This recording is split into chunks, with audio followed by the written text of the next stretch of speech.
Hello, everybody, and welcome to Unlocking Your Truth with Dr. Lesley, and with me, Corey, her trusty sidekick. Right, Dr. Lesley? Sidekick or sidekick? Sidekick is sidekick. Both are good. A psychic sidekick. A psychic sidekick. Oh, I like that. I like being psychic. Oh, I'm going to start calling myself that. Psychic sidekick. Psychic sidekick. And we're broadcasting from CIVL 101.7 FM and the unceded territories of the Stolo Nation. And Unlocking Your Truth is a talk show about everything and anything metaphysical. Basically, we love talking about psychic abilities and spirituality and anything that's unusual and different on the society of the psychic society. And the past couple of weeks, what we've been doing is taking a deep dive into Dr. Phillips's book, Intuition and Chakras. And we've been looking at the chakras, and it is been an interesting ride so far. Tonight we're doing another one. We've done the first chakra, we've done the seventh chakra, and this week we are doing the third chakra, the sacral chakra. And Dr. Lesley, solar plexus. Not the sacral chakra, the solar plexus. Solar plexus chakra. And this week, Dr. Lesley will be looking at all the intuitive abilities that come with that chakra and how it actually affects your life and what it does to hopefully increase and evaluate your life or value your life. And so what we're going to do is Dr. Lesley is going to have a few words with us, actually quite a number of words about the chakra, and then we're going to go to questions. So hang on to your seat. Here we go. It's going to be a fun ride. Dr. Lesley, take it away. Well, thank you for that introduction, Corey. Oh, you're welcome. Yes. Yes. So we are taking a trip around the chakra system and around the psychic abilities. And last year we went through the book in order. And this time we're just dancing around and having fun. So we've already talked about the first chakra and the crown chakra, and now we're doing the third chakra. So it's positioned in the solar plexus, kind of in the middle. And it relates to energy distribution, is one of the things that it relates to. And what is energy distribution? It's basically how you are utilizing your life force energy to how you're investing your energy.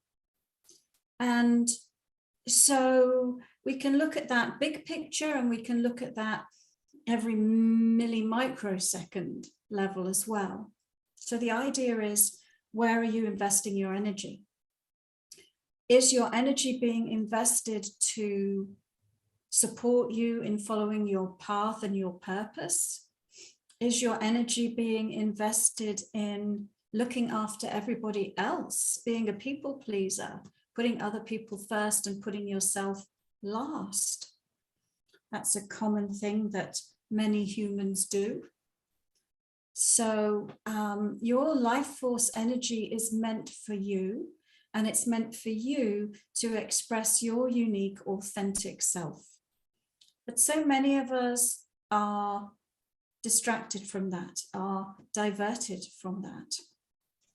So big picture, it's meant to support you to be your authentic self and to live your purpose. But if you think about every day that you spend here in this body, there's many different things that are happening for you throughout the day, aren't there? You know, you wake up, you have a shower, you do all your ablutions, maybe you have your breakfast, maybe you get up and you go for a run, you know, and then you go to work. So every moment, your third chakra is modulating your energy, is upshifting, downshifting, changing gears, directing this way, directing that way, depending on what's going on with you, depending on where your focus is, depending on what you're processing, and all of those things. So part of what the third chakra does is it relates to how you're using your energy in the physical world. It also relates to how you're using your energy in the non-physical world. So your third chakra relates both to your in-body experience and also your out-of-body experience. Dr. Lesley, I'm going to stop you for 1 second. Seems that I've lost YouTube somehow. It says it's still recording and live on my end. How do I get it here?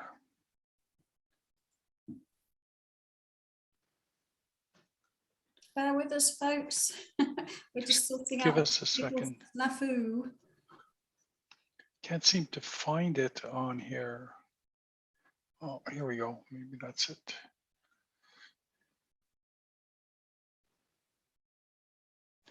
Here we go. Okay, sorry. Go right ahead, Dr. Lesley. I'll cut that out.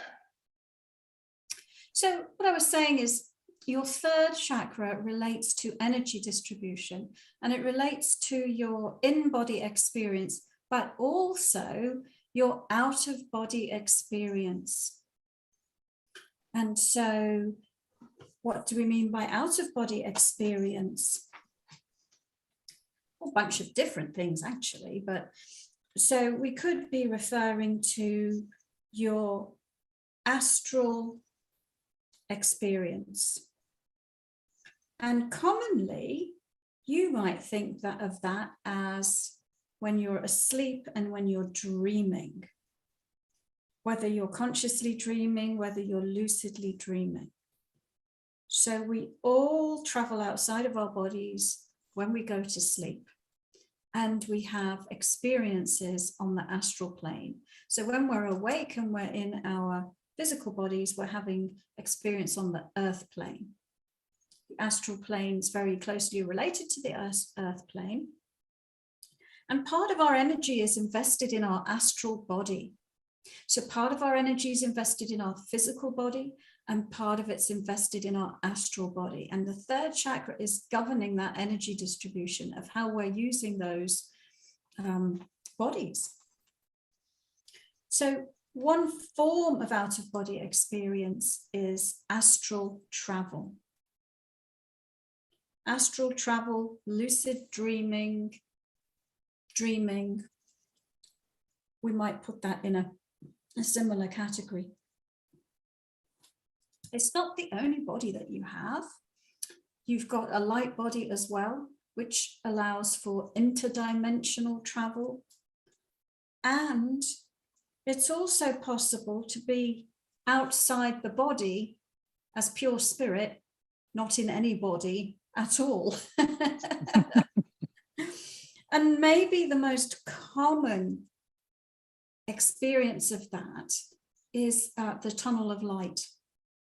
You know, when people experiencing themselves traveling down a tunnel of light, that's usually in a disembodied state.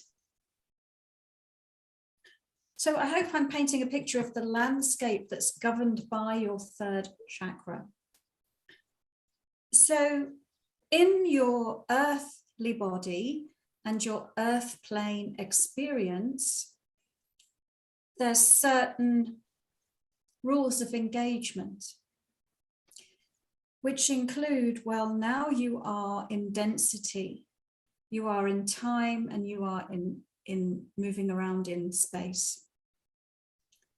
And you are operating from this vehicle called a physical body, which is decked out with physical senses and an intellect and emotions and all sorts of things that help you navigate the physical reality. When you are outside of the body, you are not dealing with the same landscape at all. So in your astral adventures, you may notice that, or in your dreams, you may notice that time doesn't work in the same way and space doesn't work in the same way. So when you are dreaming, if you have a thought, like let's say you're chatting to somebody at a train station and they say, oh, where are you going? And you say, I'm going to Moscow. In the dream, as soon as you say that, boom, you can be in Moscow. If that was happening in physical reality, you'd have to get on the train, go to the airport, get on the plane, all of that kind of stuff. So your physical reality experience is limited by time and space. Your outer body experience is not. So in your astral body, in your lucid dreaming state, you are not governed by the same experience of time or space. So you can also perhaps experience in the dreams that I had something like this. I had a dream like this last night, actually. And so maybe I'll use that as an example. I was on a bus and I was going somewhere. And then I decided I wasn't going to go there. So I got off the bus and waited for a bus going in the opposite direction. And I got on the bus going in the opposite direction. But then I was at my destination, my first destination, rather than so it, you know, direction and time is all chopped up differently, experienced differently when you're in the dream state. And another thing worth mentioning, I suppose, about the third chakra is that it governs your out-of-body memory. So just think about it. When you are in your physical system, it's not such a challenge, although it is for some of us, to remember stuff, is it? You know, because it's you only do one thing at a time, more or less. You only experience one thing at a time. You know, what did you do yesterday? I got up, I had a shower, I brushed my teeth, I had my breakfast, you know, linear time. But once you're outside of the body, you're in this infinite landscape of possibilities, no longer governed by time and space. So your experience is infinite, and you can't bring infinity into the finite. So your astral memory is a function of the third chakra, which kind of decides what you're going to remember, what you need to bring into the body, and then helps you store the information from the outer body state. Some of what you're experiencing in the out of body state is happening in a way nearer to the earth plane vibrationally, and some of what you're experiencing in the out of body state is happening further away from the earth plane vibrationally. And so the higher in vibration that you go, the higher in dimensionality that you go, which you do in your out of body state, the less sense much of it makes to your waking physical self. So some of what goes on in the outer body state, it wouldn't make sense to you. And sometimes we do have dreams, don't we? And we're like, what the heck was that? And what that is an attempt to symbolize and translate the experience that you've been having. Because the experience you've been having out of body is so very different than what your experience is within the body. So you attempt to make, bring it down to a level that you can comprehend. All right, so tonight we're talking about the third chakra and the psychic abilities or intuitive aspects that are governed by the third chakra. Another example, by the way, of out-of-body experience is shamanic journeying, And it's also very, very possible for you to, rather than wait until you're dreaming, to actually step your astral body out of your physical body and move your consciousness into your physical body and move around in that way. And all the great spiritual masters have that capacity to operate both bodies simultaneously. And that's why you get stories of Jesus teaching in the Middle East and in India at the same time, because he was a highly evolved being able to operate his astral body and his physical body and be able to be observed in his astral body. And it may be that sometimes the experience of seeing a ghost is the experience of actually seeing somebody's astral body. Perhaps not always, but possibly in some cases. So what kind of challenges can we go through with respect to our third chakra? And I guess we might say the misappropriation of energy. I mentioned at the beginning, you know, how are you using your life force energy? Are you using it to be your authentic self? Or are you a people pleaser running around using it by being responsible for everybody else? Some other challenges that we can get into is the idea of competition levels. The third chakra can often have to do with things like status in society, how you're perceived, you know, are you succeeding? I don't know, in your career, making money. And often that is an out of alignment energy that says there's a hierarchy of people and I need to climb the ladder and I need to be better than you and you need to be worse than I am and I need to control you so that I can stay the top dog. All of those kinds of things are third chakra growth cycles. And really, true power has nothing to do. So why am I using the word power? Because energy, your energy is, it's your power, your life force energy. So true power is not power over other people. It's not being Vladimir Putin or Donald Trump. Or it actually is being a master of your own energy so that you can direct your own energy and have your energy be in balance so that it supports you to do what you came here to do, which is basically be yourself, bring your unique vibration onto the planet and share that with us all. So we're going to take a break. Yes, we are.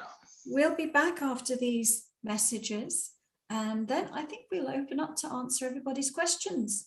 I have something else to store for you first. Sounds Can you good. hear me? Yes. Yes, sounds Okay. good. Okay. Break time.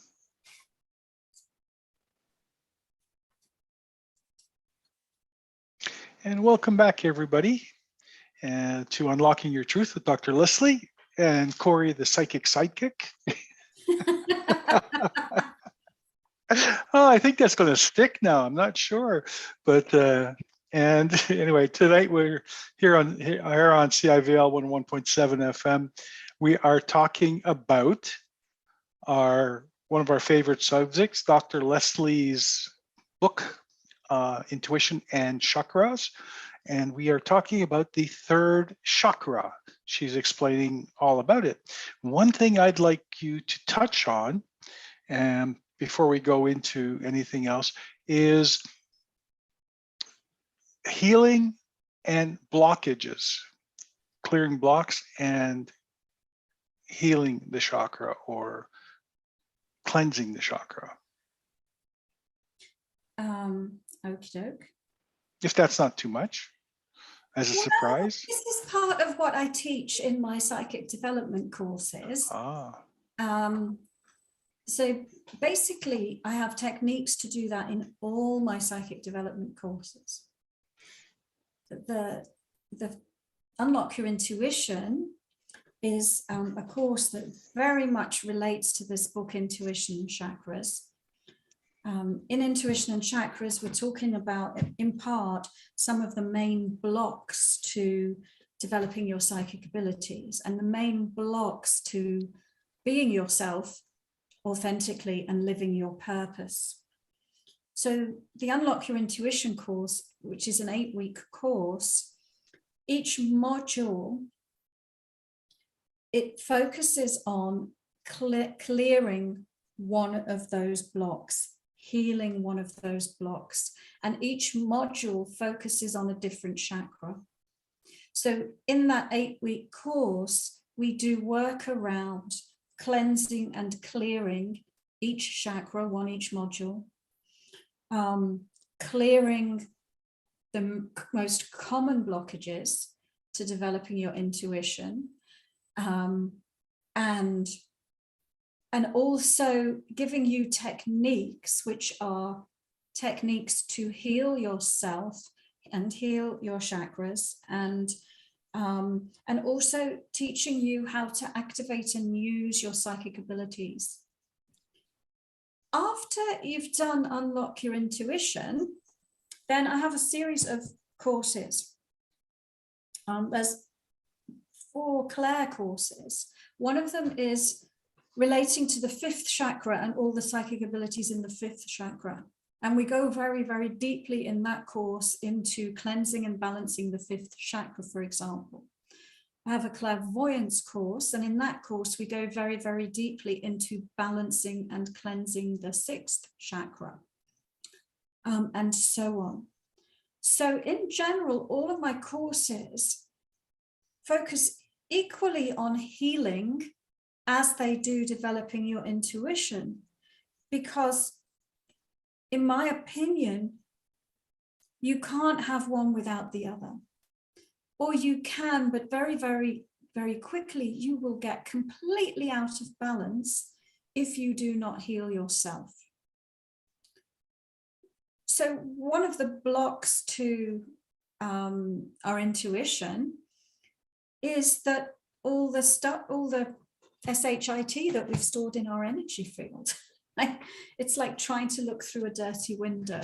So we need to cleanse the dirty window in order to be able to more easily tune into our psychic abilities.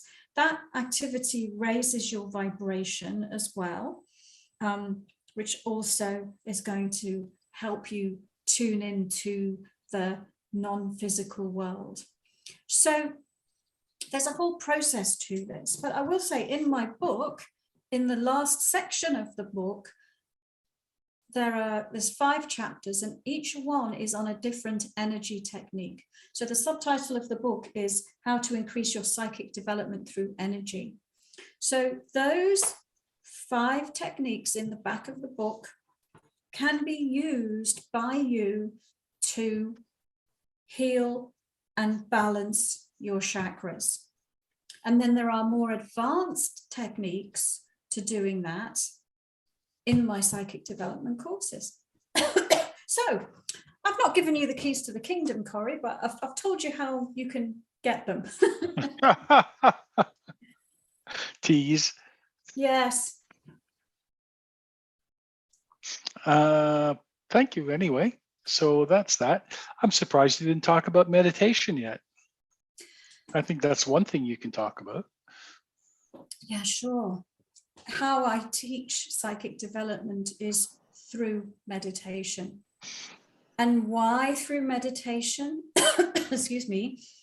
Because many reasons, but one reason is when you close your eyes and turn within in meditation, part of what you're doing is you're focusing on that inner world, that inner space within you, and you are tuning out the distractions of the physical world.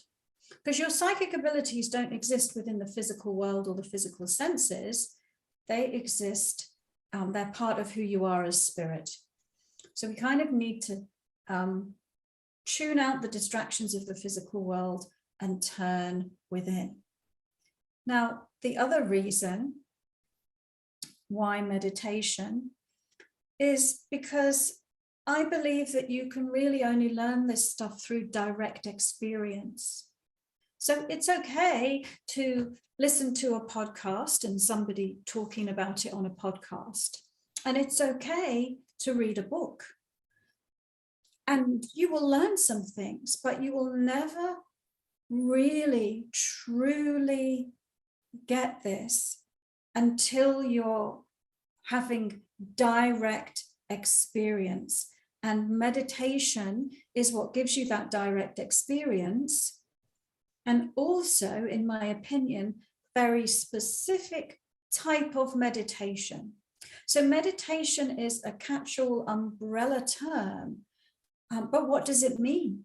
There are many forms of meditation. So it can mean all sorts of different things. So I occasionally get someone who says, well, oh, you teach through meditation. Oh, I can't do that. I can't meditate. Then this is not for me.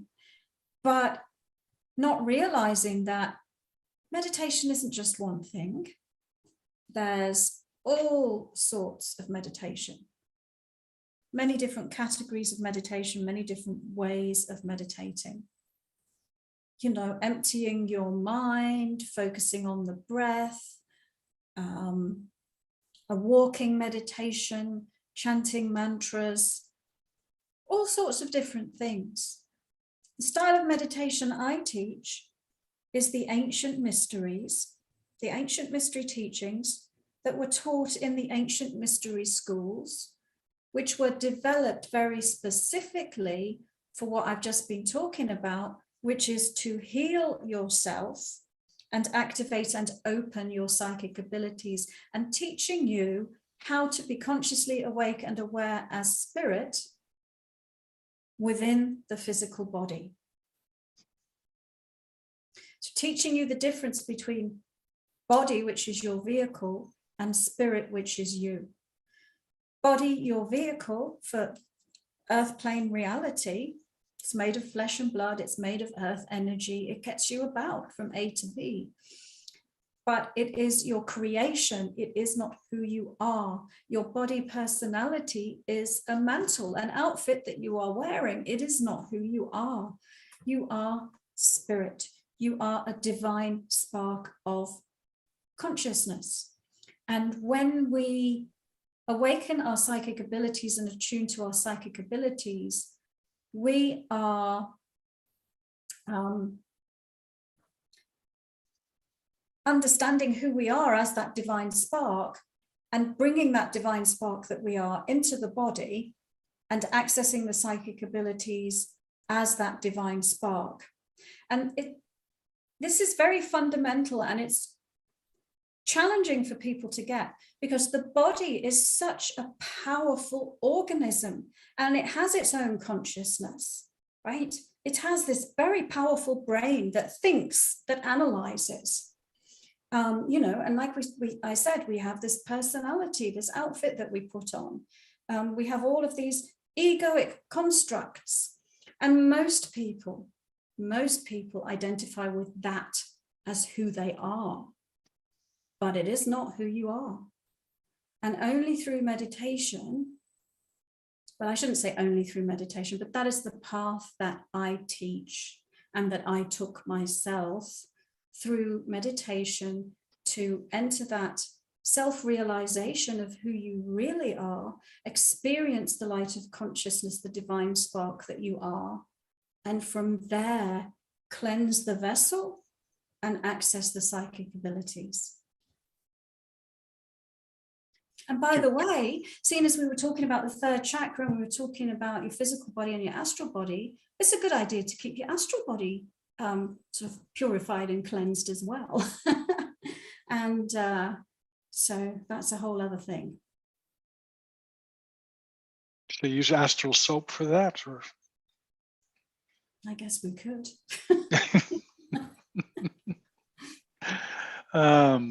Okay, so I guess we can start asking some questions here. Brian had one from prior that I didn't catch right away. He said, so that's how we can bilocate. So Yes. apparently you. Yes, Brian. So that was when we were talking about being able to simultaneously operate the physical and astral body. Absolutely. Then you are bilocated. You have your consciousness in each of those vessels and you're operating them simultaneously and independently of each other. Okay. Correct. And the questions are coming in fast and furious. People like dreams. Definitely. They do. Let me, this couple of, I'm going to jump around just a little bit on the questions. I'm not going to necessarily follow the order right now because some of them are more pertinent. Carol says, I always think if I'm out of my body during my dreams, is there a chance for other spirits to take over my body? Yeah, that's a good question, isn't it? So Carol is in my medical intuition course. You can ground your body before you go to sleep. You can put a protection around your body before you go to sleep. But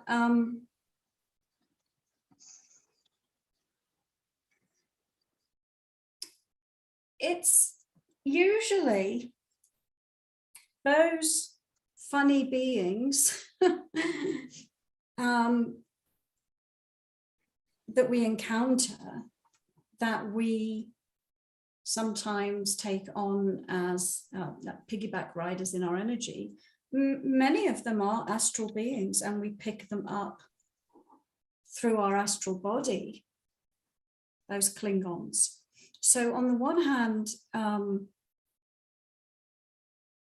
it's possible to pick up astral beings while you're in the out of body state, but you're actually bringing them in your astral body. I mean, is it possible for your body to be invaded while you're asleep?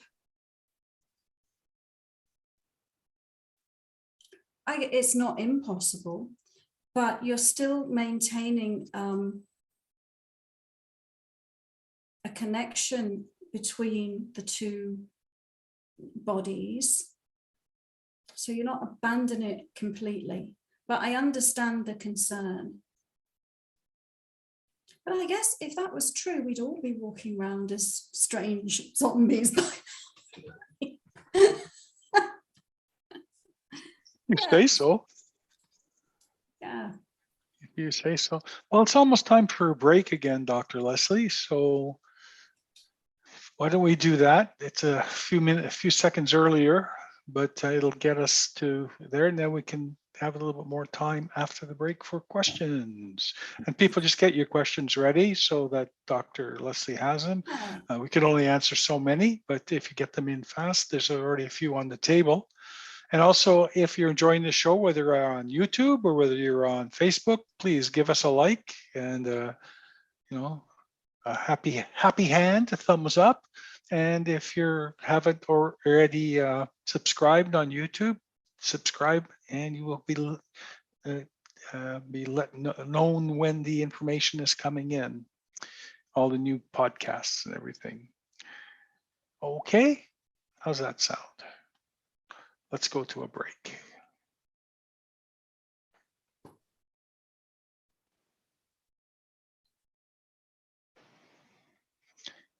Welcome back, everyone. Nice to see you back.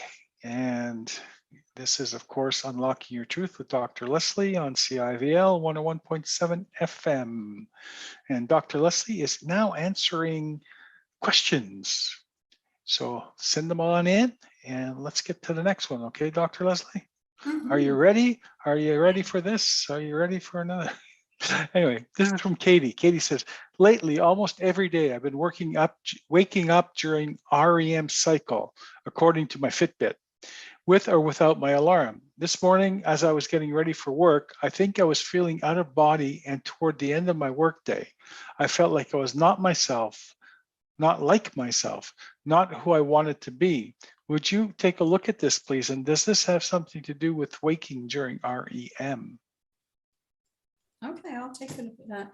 We go through a REM cycle approximately every 90 minutes. And we have more REM sleep proportionately to any other animal alive on this planet. So something kind of special about us and the out-of-body experience. But yeah, let's take a look. So actually, just a tip, if you're wanting to remember your dreams, if you set your alarm roughly from every 90 minutes, you're more likely to wake up in the middle of a dream. Okay, so let's look at Katie and not feeling like herself.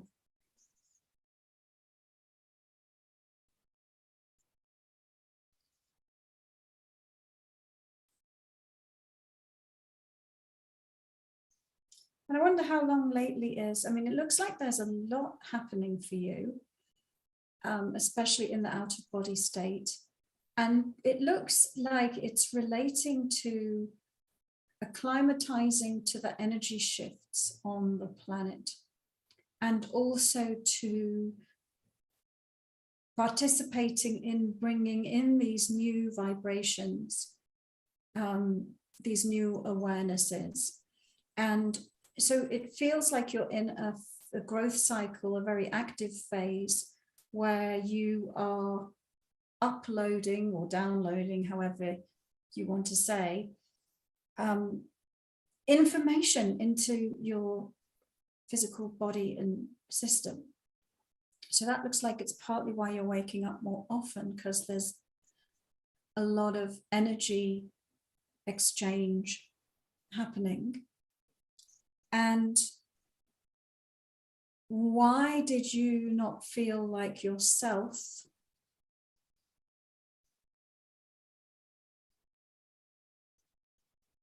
Well, part of it does look like you're changing. I mean, we're changing all the time.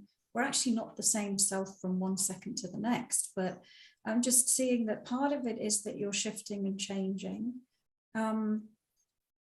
The other part of it is, I don't think that you were very grounded as you were going about your day. So as we make changes to our system, as we upgrade it, as we raise the vibration, as we bring more energy in, we need to modulate our grounding to match that. So it looks like you made an energy shift and you didn't match your grounding to it. So you felt kind of like out of your body the whole day. But the easy thing to do is say, well, I just need to be more grounded. So that's what I'm seeing about that.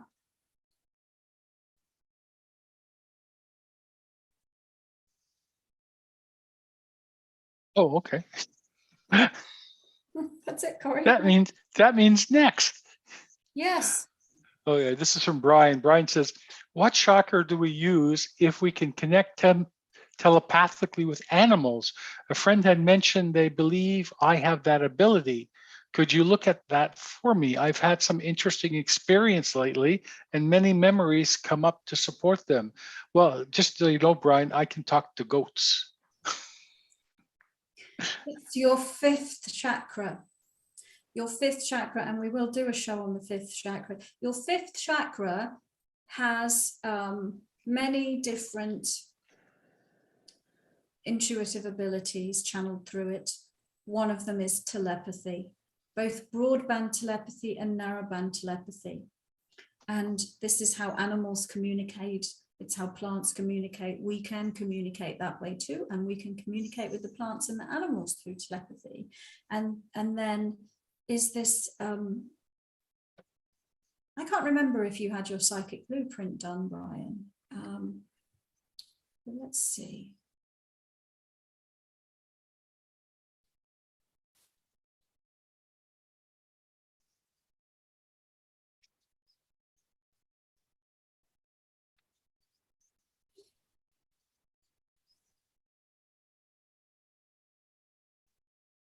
mean, I would say yes. And the way that I'm seeing it, and it makes me think about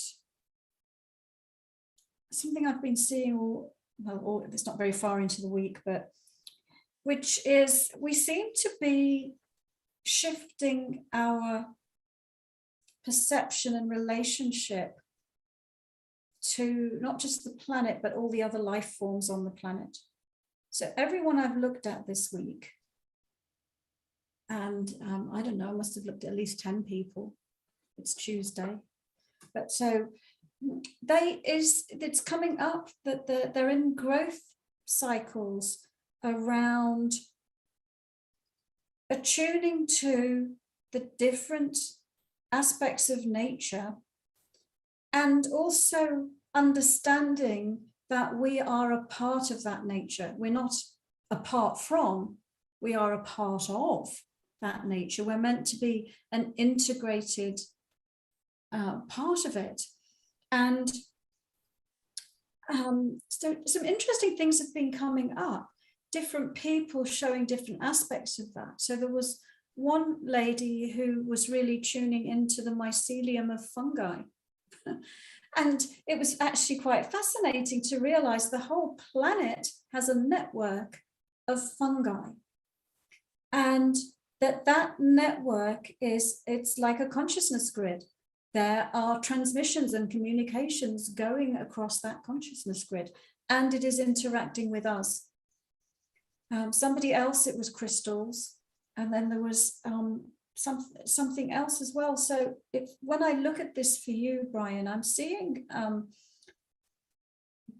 this expansion into broadband telepathy, and particularly as it pertains to nature and being a part of nature. So hopefully that makes sense to you. Thank you. Brian said he hasn't had his blueprint done yet, but he plans on getting it done. So. And for anyone who doesn't know, your psychic ability blueprint is a private session with me where we look at your full profile of 22 psychic abilities and how they relate to your life purpose, because everyone's unique. And so we look at what's unique about you.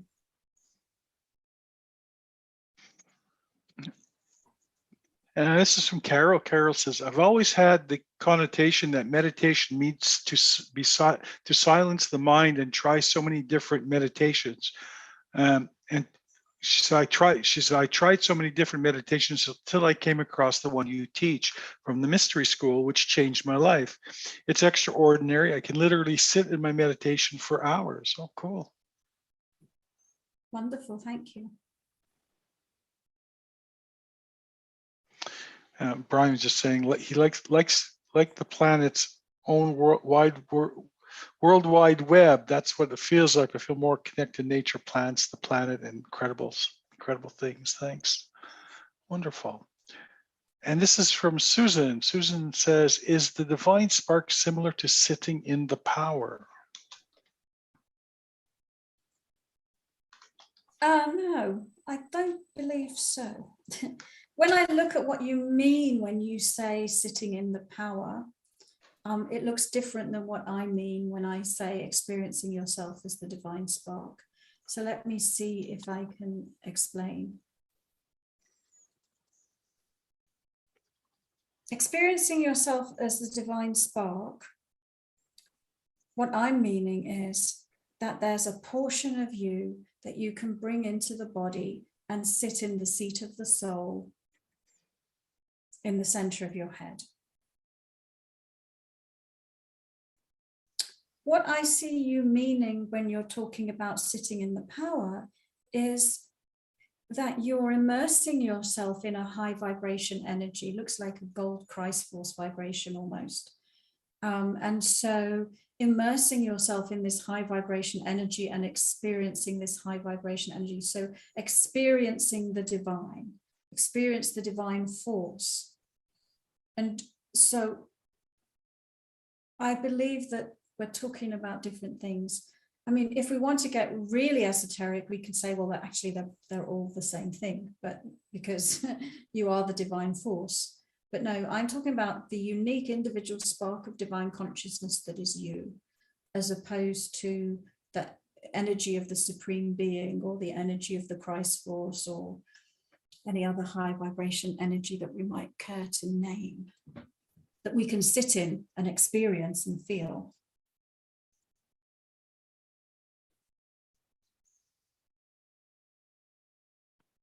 Thank you, Dr. Lesley. This is from Shelby. Shelby says, I also believe the tone of someone's voice helps me learn and do my meditations, so I can physically feel the shifts. Sometimes when I meditate, I hear your voice. Oh, wonderful. There you go. Yeah, me too. Well, you know, when I put out a meditation or when anybody else does, that is being projected into the record of all existence. You know, it's being stored, if you like, in the Akashic record or whatever you want to call it. It's out there and it's accessible. And so, yeah, that's great. Okay. From Carol. Carol says, is that the reason why my body couldn't settle when I tried to fall asleep? So my body noticed other beings around and tried to protect it by not falling asleep. So that's the second part of her question that you answered already. Yeah, no, I'm just taking a look.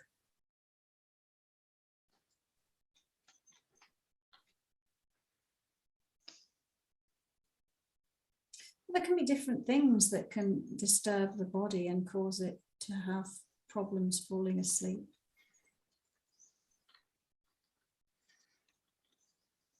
I mean, I would say the way to check if there's beings around is to use your clairvoyance and take a look. You know, the body has, I guess, some sensitivity to electromagnetic energy. And so it's possible for it to feel a presence and feel disturbed by the presence. To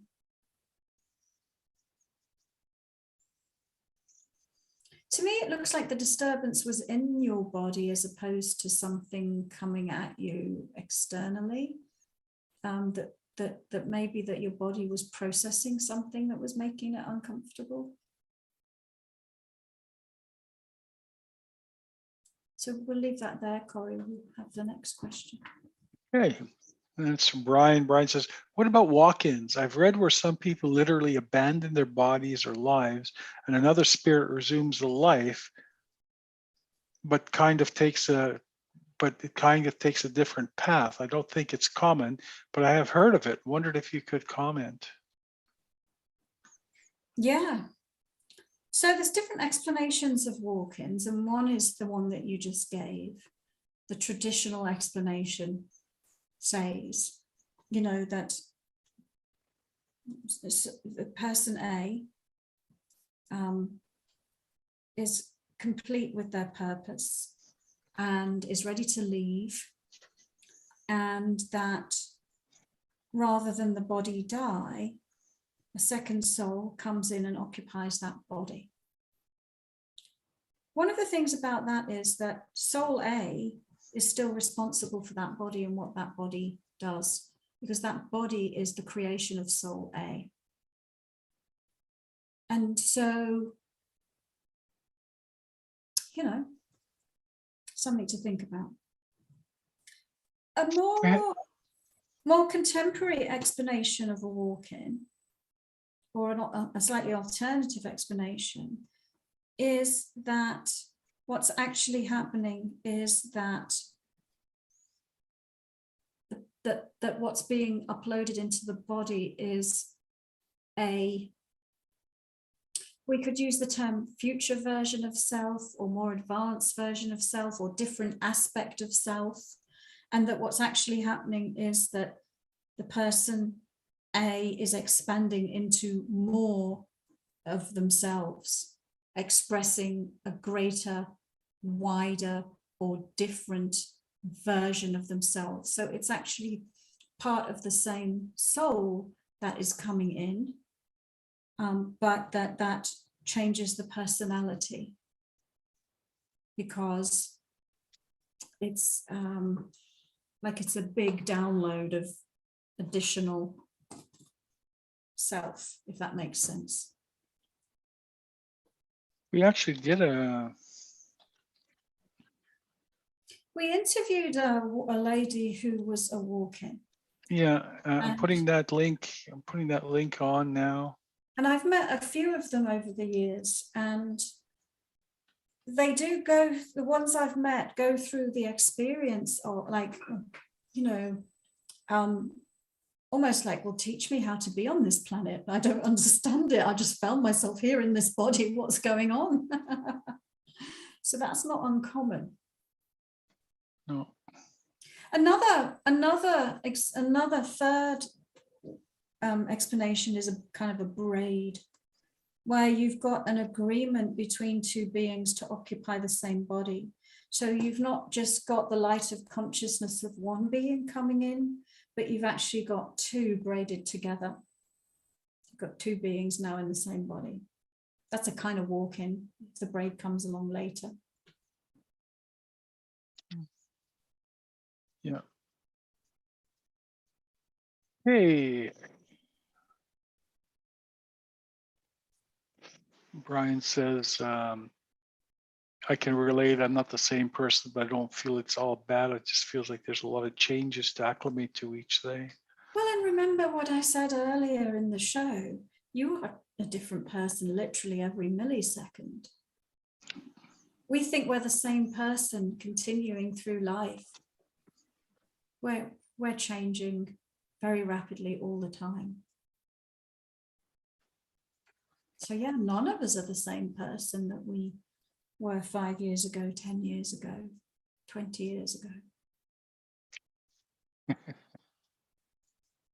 So this is from SG. How come when I set intentions to have a certain dream or get ancestral visits or something to happen, it doesn't happen? Do I not believe enough in what I want? So the first thing is, who's to say it's not happening? Who's to say it's not happening and you're just not remembering it?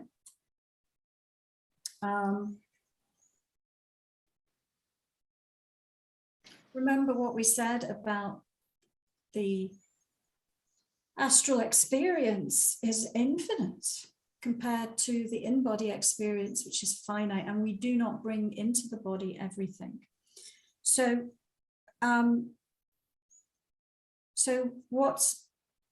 we could look at what's blocking your memory.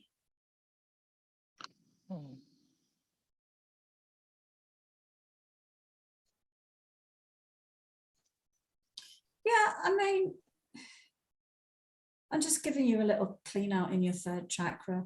It looks like there's a backlog of stuff in your astral memory. And so it just looks like a bit of a muddle in there. So cleaning out your third chakra might help you. And then also just techniques to help you remember your dreams. And I mentioned one earlier, which is set your alarm to wake you up, you know, if you can, when you're in the middle of a REM cycle. And a REM cycle, they happen about every 90 minutes. So if you can get into bed and fall asleep pretty quickly, you can time your alarm. So let's you say, oh, it takes me half an hour to go to sleep. Well, set the alarm for 2 hours later. And it hopefully will wake you up in the middle of a REM cycle. And if you wake up in the middle of a REM cycle, it's easier to remember your dreams because you are in the dream as you're being woken up. And then there are other things that you can do, like training yourself to record your dreams on your phone or a dictaphone while you're still having them, or keeping a dream diary. And all of these things rely on you not trying to keep yourself in that state for as long as you can. Because as soon as we start moving around and doing our earthly stuff, our biochemistry changes and it's much harder for you to remember your dreams. Although if you do develop your psychic abilities, then you can, it's easy to remember your dreams because you can use your clairvoyance to look at your dreams, and you can even use your clairvoyance to pull out the record of your dreams from your out-of-body memory. But that's a bit more advanced technique.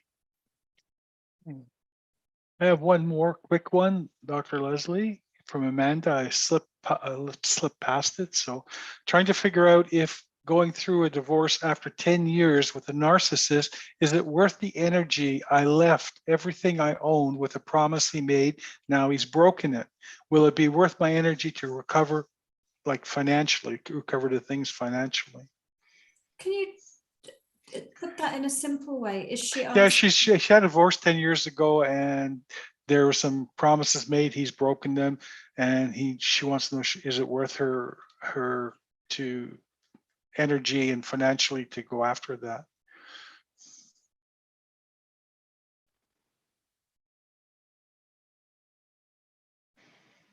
Well, what I would say to you is you can create anything that you want.